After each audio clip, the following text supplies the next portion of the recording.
Hello everyone, and welcome to this video number 7. What if confinement could be of the greatest value? We are all confined, well, most of us, we are confined, and maybe by that time, some of you have difficulty with that. You are in a space where for you to be inside or to be with yourself could be such a big challenge. What if it's time for you to welcome you, to open up to you, to a greater possibility? What if it's time for you to stop and to stop? Well, I don't think we have the choice here. We have, every one of us, we have to stop, and we could use this time to create greater possibility for all of us.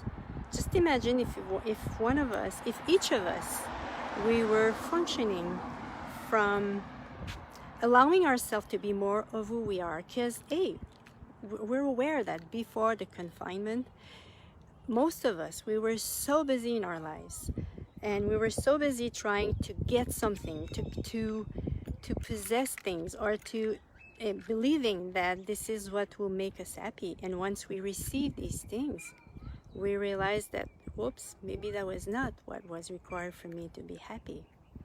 So what if here it's about and how do we know how to be more happier?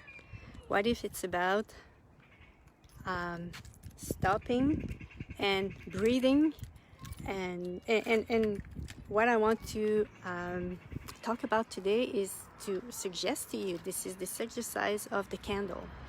I read a book many years ago of a man who was, his name is, well, in the book they say it's Henry Sugar, but it's not his real name, of course. He changed his name.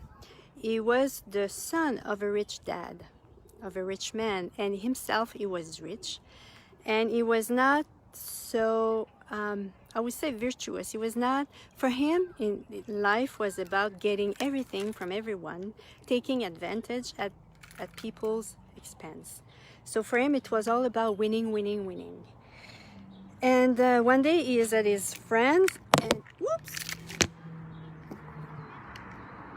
okay, I don't know, my gimbal seems to not work. I guess I will hold my iPhone. And he's at his friend, and he finds a book and the title was "The Man Who Could See Without His Eyes." So he was like very he began to write this book, and what he listened, and in this book the man explained that he could see even if his eyes are closed, and even if he has that kind of bandages around his eyes, he could see through. He could see without his eyes. So in his mind, Henry Sugar thought, if he could see through all the things, because he could see through all the things, he said, I could see through cards, go to the casino and see through the cards, and I could win a lot of money, because for him it was always about having more money. So he began to do this thing, and it was, well, and in the book the guy talked about the process that he went through, but Henry just did the last part, which was about looking at a candle. And you have to look at the candle and keep the height of the candle at 16 inches of your eyes, so, and at the height of your eyes, so which is about 38 centimeter of your eyes. And think about a person that you keep in your mind, and you have to focus on this. And that's what he did for 3 years, until he could be in 4 seconds. He could look at a card and he could know what is behind the card. So that's what he did. And then he went to casino. But what he didn't realize is that while he was doing this process of looking at a candle, he began to purify himself. I say purify, but he began to open up to something of him that he never realized before. He opened up to a part of him that he didn't know was there. He began to receive him differently. So he went to the casino. The first night, he can see through all the car, come back home with more than 6,000 pounds because he was living in London. And curiously, he was not happy. He was not happy about this money that he won. So he went to his balcony and he threw away all the money. And then a police officer came. He said, "Sir, don't ever do this again," because of course there was so many people in the crowd. It created more chaos than anything else. So he said, "Why don't you, if you don't want this money, why don't you give it to orphanages?" And that's what Henry Sugar did. He went to from casino to casino, reading the cards, win a lot of money, earn a lot of money, and he used this money to build orphanages in countries, in country underdeveloped. So, and of course, he hired someone to disguise him because it could be recognized. So that's why he. Sorry about the camera. I have a hard time to try to. Okay, I'll try like this. Okay. So yes, so that's what he did, and at the end of the book, they say that Henry Sugar died. But what I want to bring here is this thing about we are all home right now. We are all confined to stay home.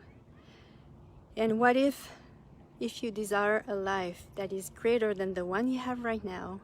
What if it's about for you to open up to something new of you, something of you that you have never acknowledged before? And for me, I've been doing this exercise, this candle exercise, for a week now, and this is amazing what I could receive of me first. And sometimes I will set an intention before, and I will receive. When I say set an intention, like the other day I said, what would it take for me to open up to a greater possibilities for me? And I became aware of all these, well, maybe not all, but I became aware of some of the limitations that were in my energy, where I was keeping myself so small. So yeah, and every time I do it, I receive some awareness, either to clear some stuff, to clear limitations that are there, or to open up to something greater for me. And if you want to change your life, because our life is energy, what if it was about to change your energy? And for me, looking at a candle, I do this in the morning. Now I'm at 1.5 hours that I do it, and sometimes at night before going to bed I do it for 20 minutes. Not always, but it helps me to just be present with me and to receive me to a level that I don't think I've ever had before. And the thing is, we were so used to be busy. We were so busy before by our lives, by that, to just stop and receive us in another way could be the reason for us to would create so much more for us in our life. Because have you realized that when you are at peace with yourself, your life feels so much better?